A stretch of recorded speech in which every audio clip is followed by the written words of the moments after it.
Today's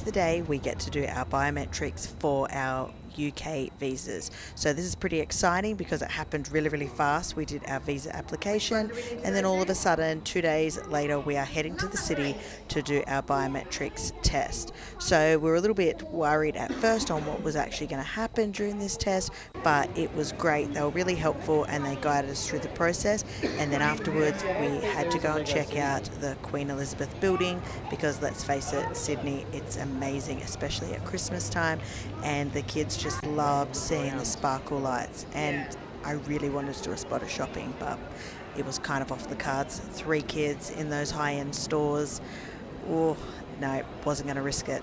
So we ended up looking around and then heading off to Myers to grab a couple of last minute things for Christmas before heading home, and we have put together a little Q&A on how our biometrics test actually went and what the process was when we were in there, because you're not allowed to film or anything whilst you're in there. You're only allowed to take your phone in and your wallet. Everything else has to be left in a locker. So it's quite daunting at first, so we thought we'd throw together a little video for you guys to watch. Hi guys, and welcome back to our channel.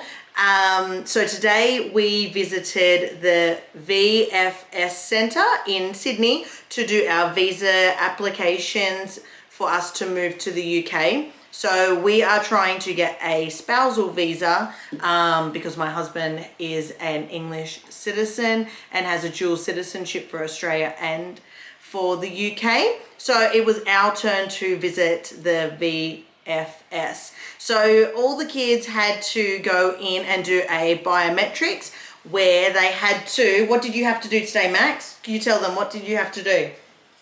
Did they ask you questions? Yeah. What kind of questions did they ask you? I have no idea. You don't remember? I do. All right, Jax, what did they do for you? So we have to sit down for a while. Yeah. And then we had to go into a little room. Yeah. They'll ask us what's the date of birth and when we were born. And you had to...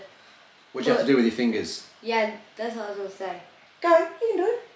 You had to put your fingers on like a little scanner. Yeah. And it shows up the fingerprints and you had to take a photo. They took a photo of your fingerprints, did they? No, me. They took a photo of you after taking your fingerprints. Yeah, so they did fingerprints first. Did they do the same for you, Av? Yep, so what did they ask you?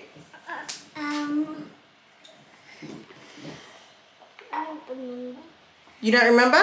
Well, they did the same for Av. So Av had to do her fingerprints as well, and they took a photo. And for myself, that's what they did as well. So we had to do our fingerprints, and we had to have photos done, and then we had to gather all our paperwork, which was extent. Last night we had it all on the dinner table going through all of the paperwork.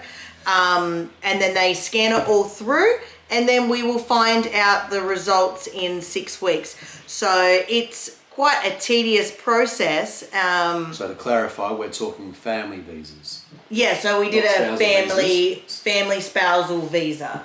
So I was obviously for the wife's visa, and then the children were our dependents, and they went on a dependent visa, which is trying to get settlement for 2.5 years, I think it said.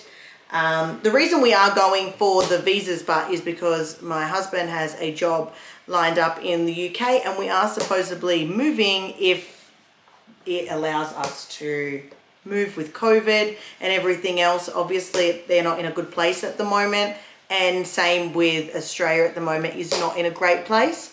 But hopefully, fingers crossed, we will be able to get through it. But I just found that the process was easy, and they were able to explain it, but at the same time you had to be super duper organized when you went in there. So I was really lucky that I had all my paperwork all set out in neat folders, as I tend to have, and we just went in there. The kids sat really well. They had to sit behind me. My husband wasn't allowed in, so it was just me and the kids that went in, and we went through all of it and got it all sorted straight away. So hopefully, fingers crossed, we will be able to get our visas soon. Thanks for watching. So hopefully you can subscribe, add a like, and hit the bell, and comment down below, have you been to England? And maybe give us some ideas on where we should go first, because we've been to England, but it was a long time ago. The kids were only really little when we went. So obviously once, hopefully, if COVID, if we get the vaccine out, we would love to do some traveling. So where have you been, and what should we do first when we go to the UK? We will be trying to vlog when we go to the UK and keep you guys on our journey. So the day we pack our house up, we will have it recording. The day we get on the plane, we will also have a recording day. So we hope to share this experience with you guys. And if you ever move overseas, hopefully some information will be able to help you. Bye.